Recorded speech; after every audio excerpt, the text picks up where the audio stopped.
Alors, avant de se retrouver pour notre classe virtuelle d'anglais, vous allez devoir faire cet exercice. Donc, la fiche, vous l'avez dans votre pochette de travail.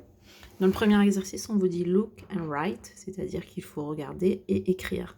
Donc, les mots à écrire, je vous les ai mis entre parenthèses ici. Vous avez curly, ponytail, short, straight, long, beard, dark, fair. Normalement, vous connaissez tous ces mots. Donc, en observant les images, ici la première image, vous regardez hair, comment sont ses cheveux, et vous voyez quels mots vous pouvez placer devant. Vous faites ça pour toutes les images. En tout, vous en avez 8. Ok? Donc, parfois, il y a une petite flèche pour vous indiquer ce qui nous intéresse sur l'image. Ensuite, dans le deuxième exercice, on vous dit read and draw. Donc, read, ça veut dire lis, and draw, ça veut dire dessine.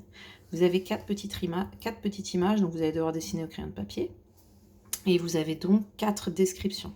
Première description, she has got long, dark hair, she's got glasses. Donc voilà le personnage dont on parle. Elle est censée avoir des longs cheveux foncés et des lunettes, donc à vous de représenter ce qui lui manque sur le dessin. Vous lisez chaque description et à chaque fois, pour chaque dessin, vous dessinez les éléments qui manquent. Dernier exercice, look and match and write. Donc, observe et associe et ensuite écris. Je vous ai fait le premier exemple.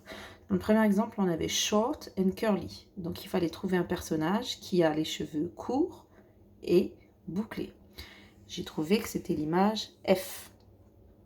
F, c'est un garçon qui a les cheveux courts et bouclés. Du coup, ici, à côté de short and curly, j'ai écrit F, puisque c'est l'image F, et j'ai fait la phrase en mettant bien he, puisque c'est un personnage masculin, has got, puisque je conjugue correctement le verbe to have avec he ou she, je sais que je dois écrire has, short, donc he has got, short curly hair, puisque je mets les adjectifs dans l'ordre avant d'indiquer le mot cheveux.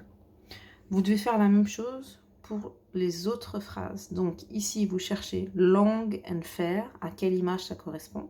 Une fois que vous avez trouvé, vous mettez la petite lettre de l'image et vous me faites la phrase en mettant he ou she, puisque on va parfois avoir des personnages féminins et parfois avoir des personnages masculins. À vous de jouer et on corrigera ça en classe virtuelle cet après-midi.